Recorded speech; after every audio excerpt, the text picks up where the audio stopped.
Good evening, everyone. Welcome, namaste to all of you, and greetings for Gandhi Jayanti.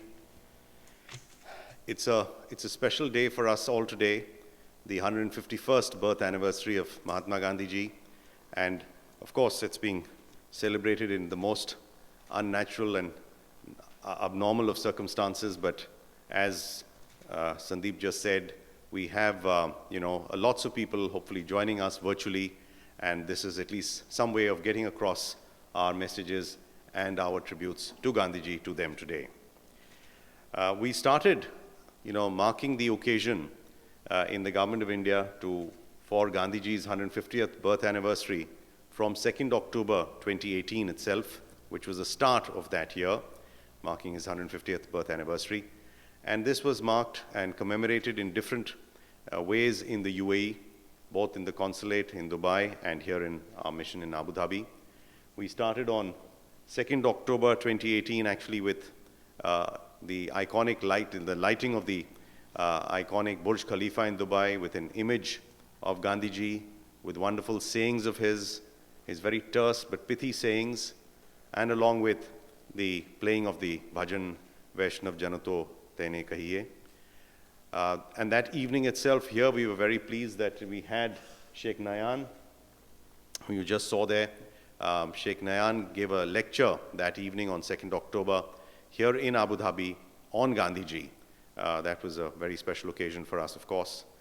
Later on in the year, again, just a couple of months later in December, we had the soft launch of the Gandhi Zayed Digital Museum, which was done by our then Foreign Minister, the late Sushma Swaraj, along with His Highness Sheikh Abdullah bin Zayed. That was on December the 4th. The formal launch of the museum took place later in March 2019. But we also had Yasir Habib, the famous Emirati singer, sing Vaishnav Janato. You've just seen how people from all over the world sang that bhajan. This was a special project undertaken by the Ministry of External Affairs of the Government of India. And we had, I think, more than 120 countries participate in this. So Yasir Habib from the UAE also sang that bhajan, and I hope that later on we'll have the occasion to hear that bhajan in the course of the evening's proceedings. Subsequently, we also had actually a fashion show on Khadi in January 2019 as part of our National Day reception to promote the famous homespun fabric of Khadi, Gandhiji's favored fabric, and this was done also in collaboration with the General Women's Union here in the UAE with workshops. So not only did they depict Indian dresses, but also the abayas worn by Emirati women. Subsequently, we were able to also install a bust of Gandhiji from where some of us have just come out after paying floral tributes. This was installed last year on August 15, or our Independence Day, in the presence of a large number of members of our Indian community. Then in August last year, we also had a very important visit again of our Prime Minister, Shri Narendra Modi ji, and we were very fortunate that Emirates Post that time launched some special commemorative stamps for Gandhiji, and this was done in the presence of our Prime Minister as well as His Highness Sheikh Mohammed bin Zayed Al Nahyan here in Abu Dhabi. And very recently, just earlier in the week, we had a special online katha, a Gandhi katha, or a story of Gandhiji by Dr. Shobna Radhakrishna. In a very unique way, she told the story about what his life and teachings were about in a manner in which she could reach out to the children. Because again, we had many children from schools listening in on that occasion. And I think that was a wonderful way to get across the message to children because, their understanding of some of these concepts of Gandhiji is different, and it's not as easy as it appears to be. Which actually brings me to the point that these teachings of Gandhiji, although they might appear and sound simple, they are much more difficult to practice. He kept saying that his life, he said, my life is my message, so everything I do, and that's really what he did. He followed and practiced everything that he preached, no matter what difficulties that put for him and his family. Sacrifice was an essential part of it, and he felt that was important. His his real dominant belief was in truth, and he said that was the ultimate aim of life, and he said we have to use ahimsa or non-violence as a way of achieving that truth. And like I said, and I've said in the past that these things are not easy to implement. He's the famous one who said and followed that if he was hit on one cheek, he offered another cheek to be hit on, which is not a natural thing at all to do for most people. And because he felt that at the end of the day, if you are not following this principle, his famous quote was that an eye for an eye will make the whole world blind. So where will this stop? So somebody has to take a stand and say, no, we will achieve this, but through a non-violent means. And what a powerful weapon he made that out to be.